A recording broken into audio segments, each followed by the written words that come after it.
Good morning class. आज हम new chapter start करेंगे, that is money and financial system. ये इकोनॉमिक्स पार्ट का एक चैप्टर है, that is chapter number 17। Okay, start करते हैं।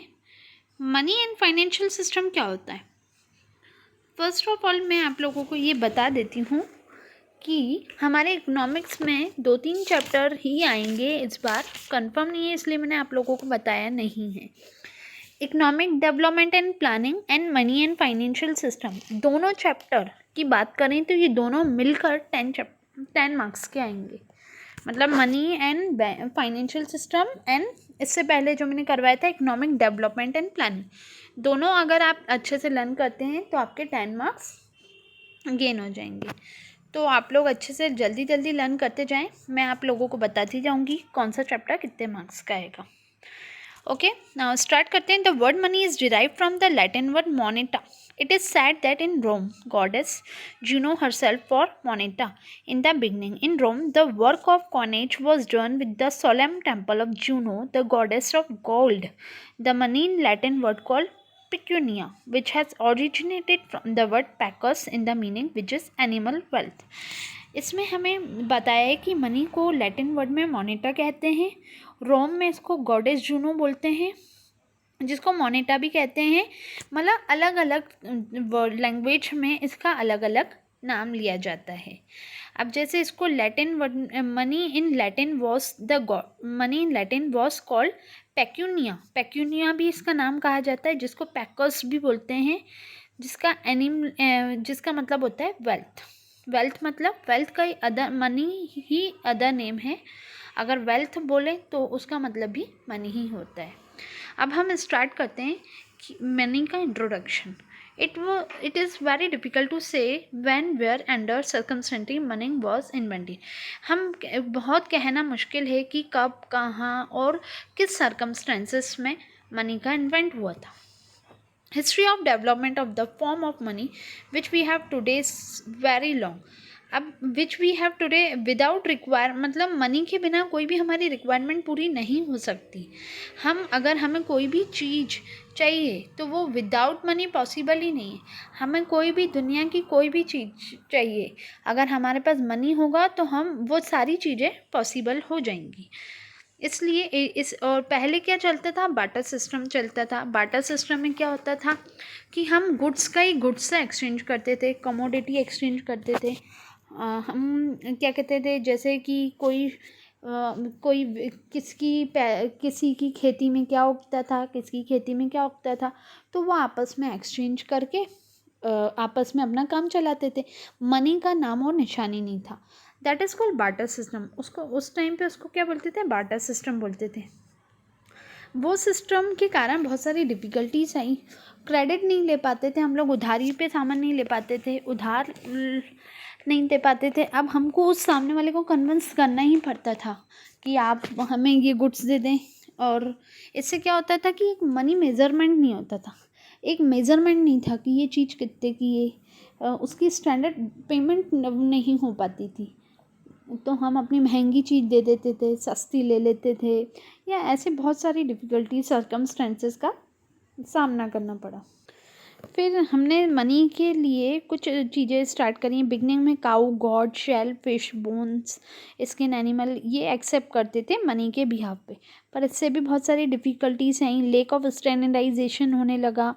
फिर बाद में एज अ रिज़ल्ट, बहुत टाइम बाद हमने सिस्टम्स को चेंज करा। As a result metal start होने लगे, कॉइन स्टार्ट हुए। कॉइन ने प्रॉब्लम को सॉल्व कर दिया। कॉइन मतलब हम 1 का सिक्का, 2 का सिक्का, ये सब स्टार्ट हो गए।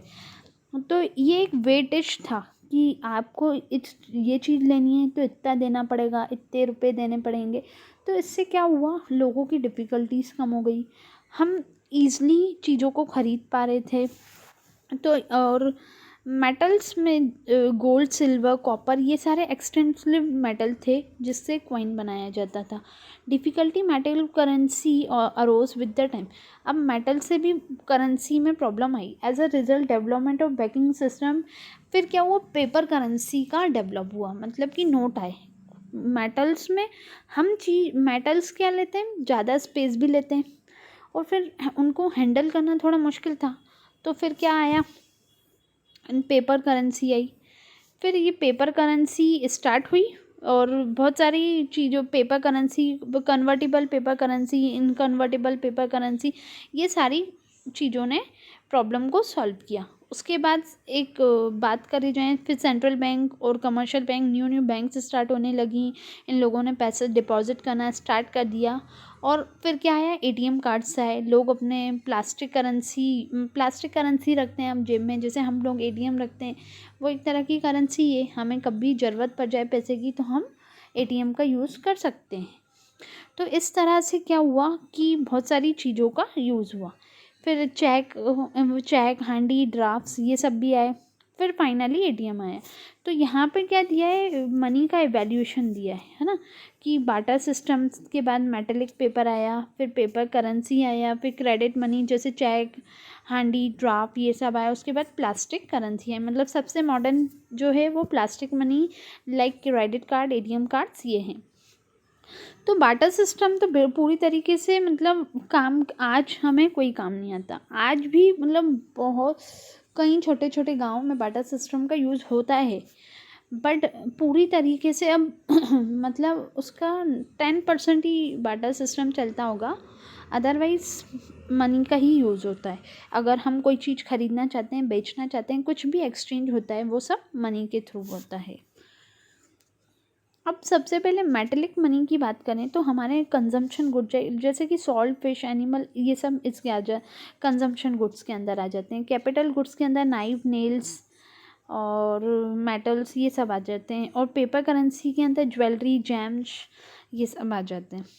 अब ये पेपर करेंसी के अंदर रिटर्न पेपर नो ये मेटेलिक करेंसी के अंदर ये तीनों चीज़ें आ जाती थी, ज्वेलरी एंड जेम्स वगैरह। फिर पेपर करेंसी के अंदर return document, representative paper money, convertible paper money and non convertible paper money, ये सब हमारी पेपर करेंसी के अंदर है। मतलब लाइक कुछ डॉक्यूमेंट्स जैसे कि बिल्डिंग का डॉक्यूमेंट, प्रॉपर्टी का डॉक्यूमेंट, तो ये रिटर्न डॉक्यूमेंट होते हैं। पेपर मनी मतलब नोट्स वगैरह, बैंक नोट्स। और कन्वर्टेबल पेपर मनी वो होता है कि जो पैसों में कन्वर्ट हो जाए, और नॉन कन्वर्टेबल पेपर मनी वो होता है जो कि पैसों में कन्वर्ट नहीं हो सकता, that is non convertible paper money. अब हम इसको डिटेल वाइज, इन सब को हम डिटेल वाइज पढ़ेंगे। अगर आप लोगों को क्लियर अभी नहीं समझ में आएगा, क्योंकि हम इसको डिटेल वाइज पढ़ेंगे तो और ज़्यादा क्लैरिटी होगी। अब क्या हुआ, उसके बाद आया, हम सबसे पहले मनी की डेफिनेशन पढ़ लेते हैं। Scholar have defined in several way on the basis of functions and nature of money, the definition of money। इस बहुत सारे स्कॉलर ने अलग अलग तरह से डेफिनेशंस लिखी हैं। जैसे मार्शल बोलता है, money include all those commodity which in particular time और place undoubtfully can be accepted as a consideration for goods and services. Marshall कहते हैं कि मनी एक ऐसी कमोडिटी है जो जिसको किसी को भी एक्सचेंज करती है, कोई भी गुड्स और सर्विसेज को। अब जैसे प्रोफेसर एले बोलते हैं कि ऐसी कमोडिटी है जो कि एक्सचेंज करती है, जो कि फ्रीली ट्रांसफ़र हो जाती है, कोई भी इसको एक्सेप्ट कर सकता है। अब जैसे बाटा सिस्टम में क्या था कि हर कोई, आप जैसे आपको चावल देने हैं, सामने वाले के दाल है, तो ज़रूरी नहीं है कि आपको चावल, मतलब सामने वाले को चावल चाहिए हो। तो मनी क्या होता है, मनी में क्या होता है, हमारे पास पैसा है तो हम कोई भी चीज़ खरीद सकते हैं। पर बाटा सिस्टम में हमारे पास जो चीज़ें ज़रूरी नहीं है सामने वाले को चाहिए, तो वो लेगा कि नहीं, ऐसी डिफ़िकल्टीज प्रॉब्लम थी। दैट्स वाई मनी का इन्वेंशन हुआ। अब मनी क्या है, एक मीडियम ऑफ एक्सचेंज है। मनी से आप कोई भी चीज़ बाय और परचेस कर सकते हो विदाउट एनी प्रॉब्लम। ये एक मेज़र ऑफ वैल्यू है कि कोई चीज़ जितने की हम उतना पे कर सकते हैं। अब बाटा सिस्टम में ऐसा नहीं था, जो जितने की हो वो उतने की, मतलब हमें यही नहीं पता था वो चीज़ कितने की है। मनी मतलब हम यही नहीं सोच पाते थे कि हमें कितना देना चाहिए कि हमें वो उतना देगा, मतलब मेज़रमेंट ही नहीं था एक तरह से। तो इस वजह से मनी का इन्वेंशन हुआ।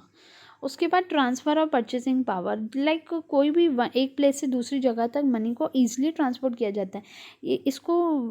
इसको प्राइस कैन बी डन, हम किसी भी बैंक के थ्रू, चेक के थ्रू, मनी, इन सब के थ्रू हम ट्रांसफ़र कर सकते हैं। इसमें ये कोई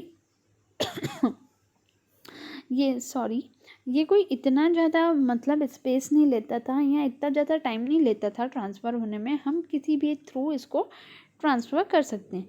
मनी एक परचेसिंग पावर है जिसको ये एक मीडियम है, साधन है कि हम इसको कहीं डिपॉज़िट कर सकते हैं या इसको कहीं इसके बिहाफ़ पे कुछ ले सकते हैं।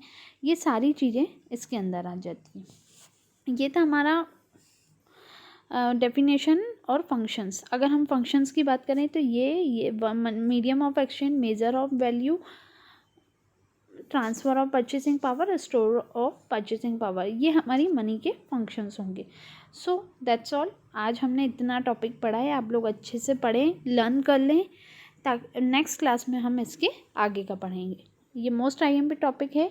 ये अभी 30% रिड्यूस होने के बाद ये वाला टॉपिक 10 मार्क्स का है, तो आप लोग अच्छे से पढ़ेंगे तो इसमें आप लोगों का ही अच्छा है, एडवांटेज है।